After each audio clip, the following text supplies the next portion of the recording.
Good morning students. Today we will learn congruence of triangles.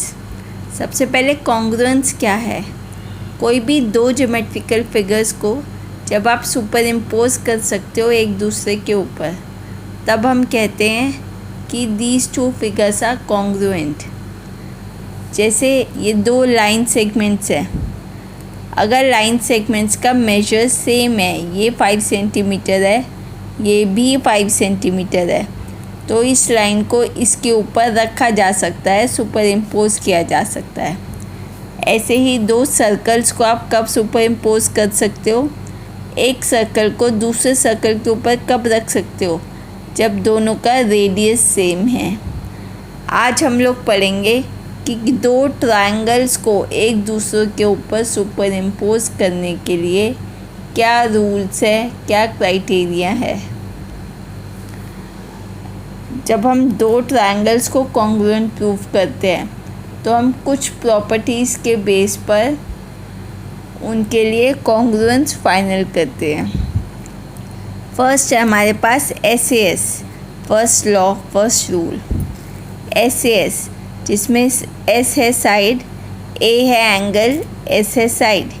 यानी अगर आपके पास दो साइड्स और एक एंगल, एक ट्रायंगल का दो साइड्स और एक एंगल दूसरे ट्रायंगल के दो साइड्स और एक एंगल के इक्वल हैं, तो वो दोनों ट्रायंगल्स कॉन्ग्रुएंट हैं। अब क्या है? Angle CAB, this angle, and angle FDE, this angle, these two are equal। ऐसे ही sides AB is equal to DE, AC is equal to DF। अब सबसे ज़रूरी बात जो ध्यान रखने वाली है कि आप कौन से ट्रायंगल्स को कॉन्ग्रुएंट लिखोगे। ऐसे ही नहीं लिख सकते आप कि CBA जो है वो DEF के कॉन्ग्रुएंट है। नो, आप नेमिंग ऐसे नहीं कर सकते। कैसे करोगे नेमिंग? आपको ये पता है ABC इस ट्रायंगल में है, आप इसको BAC लिखो, ABC लिखो, CAB लिखो, कैसे भी लिख सकते हो।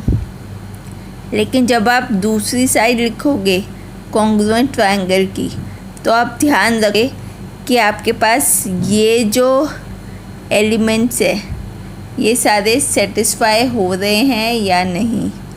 जैसे इसमें है पोजीशन, देखो अल्फ़ाबेट्स की position, BA is equal to ED, BA is equal to ED, ये आ रहा है, यस।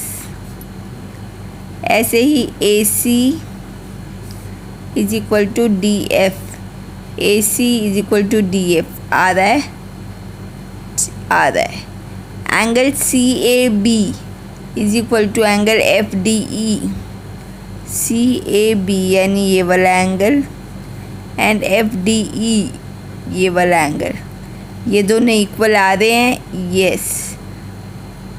तो हम ट्रायंगल्स को ऐसे लिखेंगे, angle BAC is congruent to triangle FEDF। हमारे पास सारी कंडीशंस सेटिस्फाई हो रही है। कौन से क्राइटेरिया से? Criteria SAS। So these two triangles are congruent by SAS criteria. Now move on to next. Next is ASA. अगर एक ट्रायंगल के दो एंगल्स और एक साइड्स दूसरे ट्रायंगल के दो एंगल्स और एक साइड के इक्वल है, तो हम कहते हैं ये दोनों ट्रायंगल्स कॉन्ग्रुएंट हैं। हम इसको कैसे लिख सकते हैं? QR is equal to DE, angle PRQ is equal to angle EDF। ऐसे ही angle PQR is equal to angle FED। तो हमारे पास कौन से ट्रायंगल्स कॉन्ग्रुएंट आए? कॉन्ग्रुएंस हम कैसे लिखेंगे? सबसे पहले ट्रायंगल PQR हम ले रहे हैं, तो सामने वाली साइड कॉन्ग्रुएंट ट्रायंगल में हम क्या लिखेंगे, देखते हैं कंडीशंस किससे सेटिस्फाई हो रही है।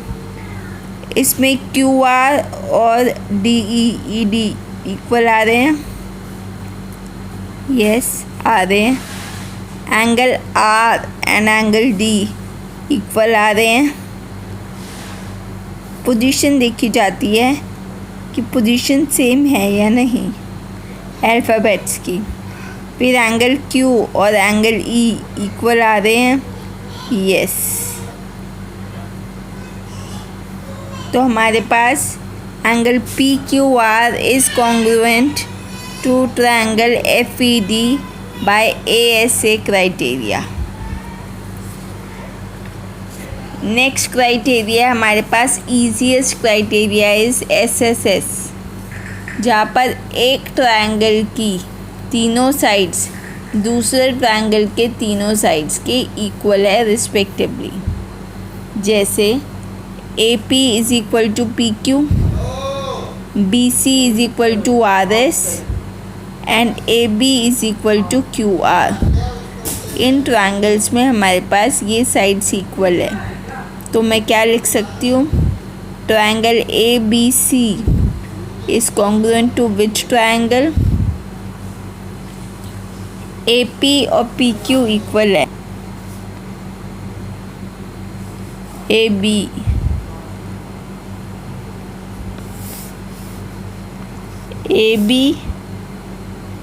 ओ दिस इज़ रॉन्ग, AB और PQ, इसमें तो हमें PQ नहीं मिल रहा, तो मैं इसको कैसे लिखूँगी, QPR। BC is equal to RC.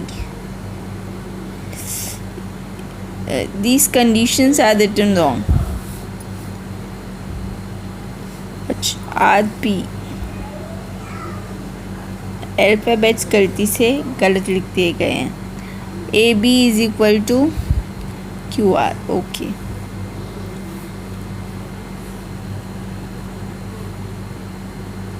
तो कौन से दो ट्रायंगल्स कॉन्ग्रुएंट है,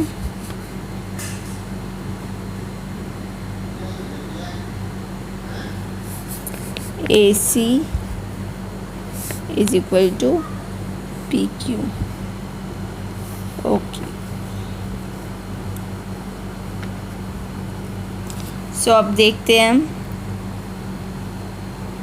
side AB is equal to QR, ये मिल रहा है हमें, ये कंडीशन सेटिस्फाई हो रही है, okay. BC is equal to RP, ठीक है, ये कंडीशन भी सेटिस्फाई हो रही है। एंड AC ये वाली साइड एंड QP ये भी सेटिस्फाई हो रही है। तो these two triangles are congruent by SSS condition, SSS criteria. So आपने देखा कि हम ट्रायंगल्स को नेम कैसे करते हैं, कैसे कंडीशंस सेटिस्फाई होनी चाहिए। लास्ट है आपके पास क्राइटेरिया RHS यूज़ किया जाता है राइट एंगल ट्रायंगल में। RHS में R क्या है, right angle, HS hypotenuse and SS side. अगर दो ट्रायंगल्स है आपके पास, दोनों में एक राइट एंगल है, हाइपोटेन्यूज इक्वल है एंड कोई भी एक साइड इक्वल है, जैसे इसमें angle ABC is equal to angle ADC, दोनों 90 डिग्रीज़ है। AC is equal to CE, दोनों हाइपोटेन्यूज है। And AB is equal to CD, ये दोनों साइड्स इक्वल है। तो ट्रायंगल्स कौन से कॉन्ग्रुएंट आए, triangle ABC is congruent to triangle CDE। Triangle की नेमिंग हमें ध्यान से करनी होती है। एक एग्जांपल हम दे सकते हैं, अगर हमारे पास this kind of figure is given, तो यहाँ पे दो ट्रायंगल्स है, ये कौन से क्राइटेरिया से कॉन्ग्रुएंट है, साइड्स हमें दी हुई है, this side is equal to this side AC is equal to CE and BC is equal to CD. Sides हमें इक्वल मिल गई।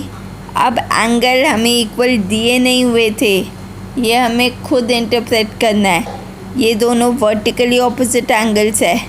जब दो लाइंस आपस में क्रॉस करती हैं, इंटरसेक्ट करती है, तो ये वर्टिकली ऑपोजिट एंगल्स बनाती है। तो ये दोनों भी इक्वल हैं। तो हमारे पास आ गया कि दो साइड्स और एक एंगल इक्वल है एक ट्रायंगल के दूसरे ट्रायंगल से। So these two triangles are congruent by SAS criteria. Guys, अगर आपको ये लेक्चर पसंद आया तो इसे लाइक और शेयर कीजिए। Thank you.